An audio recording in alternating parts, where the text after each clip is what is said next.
Hi, I'm Danny Ecker with your Chicago Business Today Midday Report. Office Depot and Naperville-based OfficeMax have agreed to merge in a $1.2 billion deal that will help the number 2 and number 3 office supply retail chains take aim at market leader Staples.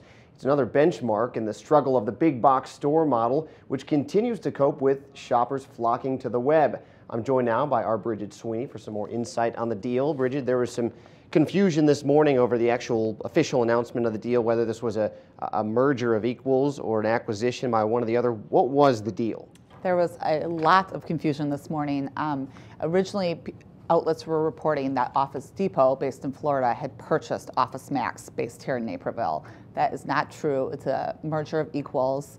OfficeMax shareholders will receive about 2.7 shares of Office Depot, which will equal about $13.50 per share. First of all, the last few months, OfficeMax shares, they've been climbing. I think were more than doubled since August, before this news broke, or sort of news started to trickle out earlier this week, and then they got another bump earlier this week.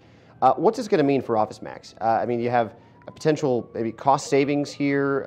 What's it going to mean for headcount? They have 40 retail stores here in the Chicago area. Absolutely. So in a joint conference call between the two companies this morning, CEO Ravi Salagram and Office Depot CEO Neil Austrian said the companies will realize in between $350 million and $400 million in cost savings based on supply chain synergies, purchasing power, et cetera. They would not comment on store closures, which there will be some. There will also be some headcount reductions. Okay, that's understandable. Obviously, it's tough to justify keeping everything the way it is with the big box trend going the way it is.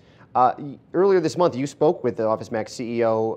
What were your main takeaways there? It's kind of an interesting perspective to have that only a few weeks before this news. Right. Mr. Salagram actually came to Crain's offices earlier this month and talked about the company's big digital initiatives. Obviously, like any retailer, they're concerned about having enough of a web and digital presence and being a true, quote-unquote, omni-channel retailer. They also were planning to remodel a lot of their stores. They have almost more than 900 stores across the country.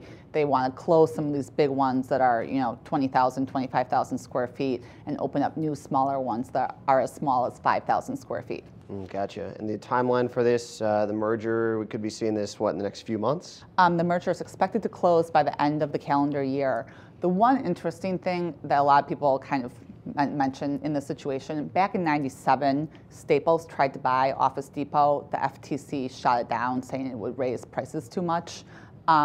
Both CEOs today say that given the changing marketplace and the increased online competition, they expect that the FTC should approve the merger no problem by the end of the calendar year. Okay, Bridget, good stuff. Thanks for the time. Thank you.